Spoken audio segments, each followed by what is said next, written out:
আরাব কি আমার ফলো করেই যাচ্ছে নাকি অন্য কোনো কারণ? প্রশ্নগুলো মাথায় ঘুরপাক খাচ্ছে। সেই সাথে আরাব কি করেছে আমার সাথে তাও মনে পড়ছে। আশেপাশে জায়গা না থাকায় আরাব এসে আমার পাশের সিটেই বসলো। এমন ভাব করতে লাগলো যেন আমাকে চেনে না। আমি ওর দিকে তাকিয়ে আছি চুপচাপ, আমাকে এইভাবে তাকিয়ে থাকতে দেখে। কিছু বলবেন আপু? তার মুখে আপনি আর আপু শুনে কারণ পরিচয় থেকে শুরু থেকেই আজ অব্দি আমাকে তুমি বলেছে সে। কি হলো আপু, মুখে মশা ঢুকবে তো বলুন, কি বলবেন? আপনি তো হঠাৎ একজন স্যার এলো। নাসির, তোমার কোনো সমস্যা হচ্ছে না তো বাবা? না না আঙ্কেল। এখানে এর নাম তো আরাব, তাহলে স্যার কি বলে? এ হলো আনহা, প্রথম বর্ষের। আনহা, এ হলো নাসির, আমাদের হেড স্যারের ভাইয়ের ছেলে। আমি শুনে স্যার আমাকে বলল তার খেয়াল রাখতে। স্যার আমার আরো তারিফ করে চলে গেল স্যার যেতেই। কিন্তু কি? আপনি তো হাসছেন কেন? ডোন্ট ওয়ারি আরাভি, কোনো জমজ ভাই না। আর এসেছি নাসির সেজে। হেড স্যারকে একটু পটাইতে হলো, তাও মানে না। নাসিরের সাথে যোগাযোগ করলাম, ভাগ্যক্রমে নাসির আমার বন্ধু। তারপর আরও কাহিনী, আর আমি এখানে। আমি হাঁ করে তাকিয়ে আছি। এতটা চালাকি মানুষ কিভাবে করতে পারে? আমার মাথায় ঢুকছে না।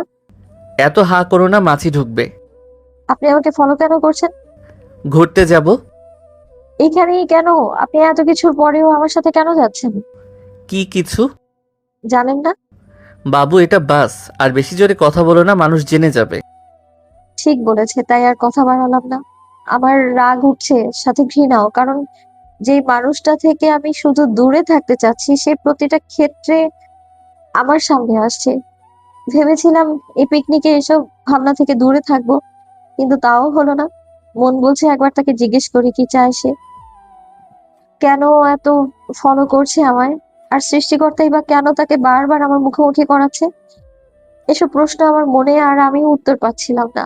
প্রশ্ন করার ইচ্ছেটাও করছে না, আবার জানতেও ইচ্ছে করছে। আমার মাঝে এক অস্থিরতা কাজ করছে।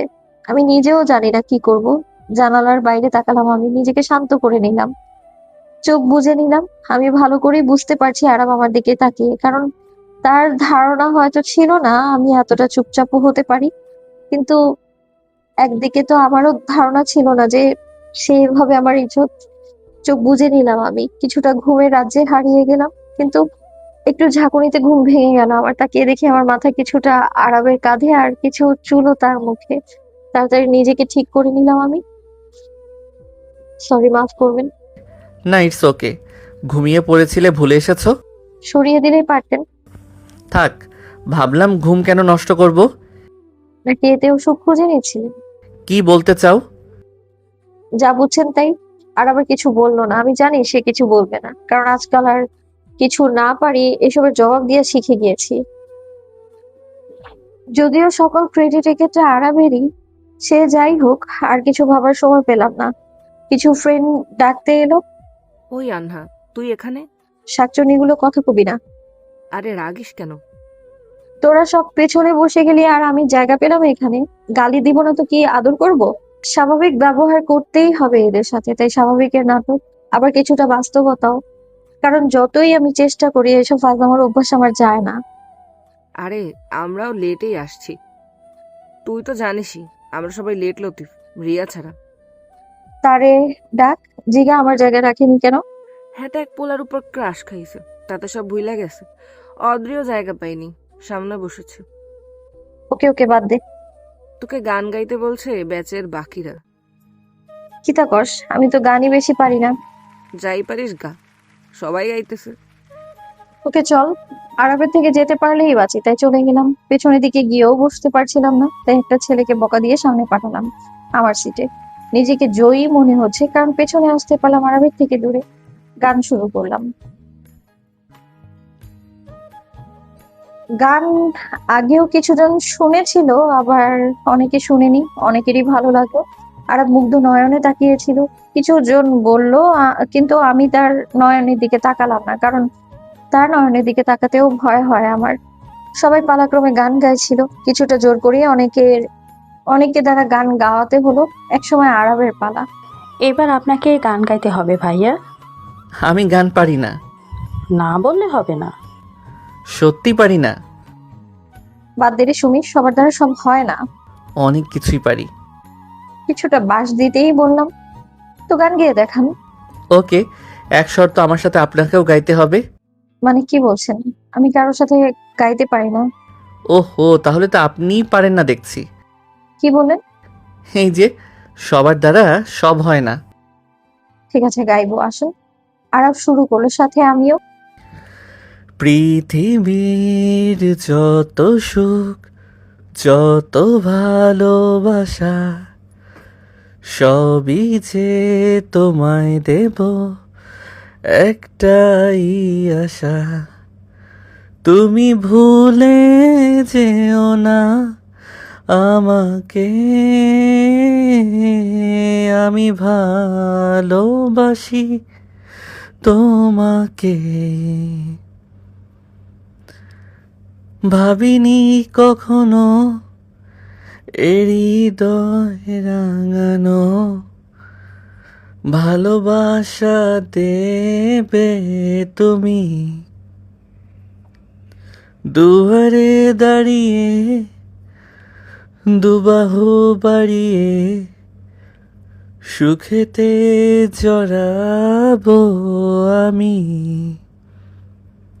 সেই সুখেরই ভেলায় ভেসে স্বপ্নটা না মেলবো এসে, এক পলকে পৌঁছে যাব রূপকথারই দেশে। তুমি ভুলে যেও না আমাকে, আমি ভালোবাসি তোমাকে। রয়েছে এখনো এ বুকে লুকানো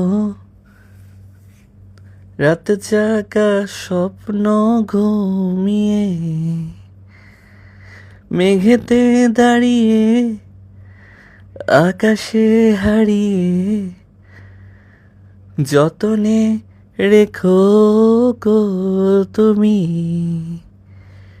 সেই মেঘেরই আঁচল এনে আমায় তুমি নাও গোটেনে, রং তুলিতে আঁকবো ক্ষণ রূপকুমারের দেশে। তুমি ভুলে যেও না আমাকে, আমি ভালোবাসি তোমাকে। গান শেষ হতেই সবাই তালি বাজালো। আরবও ভালো গান করে, আমিও মুগ্ধ তার প্রতি, কিন্তু তবু আমি তার দিকে তাকাচ্ছি না। বাস তার গন্তব্য সিলেটে পৌঁছে গেল। মূলত এক সময় এখানে আসার শখ আমার অনেক ছিল। চা বাগান তেঁতুলিয়ায় থাকলেও এখানে তার পরিমাণটা বেশি। সবচেয়ে বেশি যে কারণে আসার ইচ্ছা, তা হলো এক প্রকার স্পেশাল চা খাওয়া। সিলেটের মাটিতে পা রেখেও আমার বারবার মিমির কথা মনে পড়তে লাগলো। এক কোণে দাঁড়িয়ে গেলাম, যেখানে সবাই একসাথে ছবি তোলা বা গল্পে ব্যস্ত হলো, সেখানে আমি একা এক কোণে দাঁড়িয়ে আকাশ দেখতে লাগলাম। হয়তো মিমি থাকলে কম একা লাগতো। হঠাৎ কে যেন কাঁধে হাত রাখলো আমার, ভাবলাম কোনো বান্ধবী। তাকিয়ে দেখি আরাম। একা দাঁড়িয়েছে। আজকাল একাই ভালো লাগে। আনহা, বলুন। কিছু না। সরি বলতে চেয়েছিল, কারণ আরাব অনুতপ্ত। আগেরগুলো খারাপ ছিল, কিন্তু আনহা কিছু করেনি। তবুও আরাব এমন করছে এটা ভেবে সে অনুতপ্ত। তাহলে শুনুন, ওরা ডাকছে, আমি চলে এলাম। আমি আরবের কাছে চলে এলাম, কারণ আমার এখন আরবের সাথে থাকতে বা কথা বলতে ভালো লাগছে না। ও নিজেও জানে কি কারণের। আরবের থেকে যতই দূরে থাকতে চাই, ওর চোখের দিকে তাকালে তাকিয়ে থাকতেই ভালো লাগে আমার। কেন যেন ওর চোখের দিকে তাকালে মন মানতে ইচ্ছে করে না যে সে আমার সাথে এতটা কিছু করেছে। কিরে, কই ছিলি? অদ্রের কথা শুনলি? কি? ওর নাকি সামনে বিয়ে। আহ, আমরা জানিও না। আরে তার উপরে এত কিছু আমাদেরকে তাও বলেনি, বলতোও না। তাহলে কেমনে জানলি তোরা? আরে কথা বলছিল, আর ওনার সাথে ধরা খাইছে। তাই নাকি? কই রে ও? রিয়া পিটাচ্ছে মেবি। দাঁড়া, আমিও মারমু তারে। অদ্রির কাছে গিয়ে ওরে কাতকুতু দেওয়া শুরু করলাম। তারপর আরো কিছু আজব থেরাপি দিলাম। কিছু সময় পর, থাম দোস্ত, তুই না আমার জানে জিগার, আমারে মারবি? তা মনু আমারে কও নাই কেন? না মানে এই আর কি। জিজুর নাম কি? ফয়সাল। আহা, আমাদের ফয়সালের বউ রে, পরিচয় করায় দিবে ওকে? হ্যাঁ, ওকে। চলো মামি, ট্রিট দাও এবার।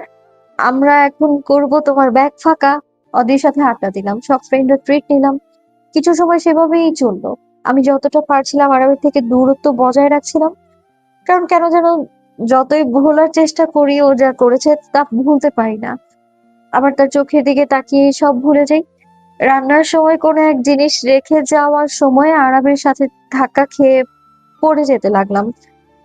যদিও সেদিন বেশি মানুষ ছিল না, তবুও আজব লাগছিল। সেই সাথে আরবের স্পর্শ আমার কান্না আনছিল। স্থির থাকতে পারলাম না, কিছুটা ধাক্কা দিয়ে ওখান থেকে চলে এলাম।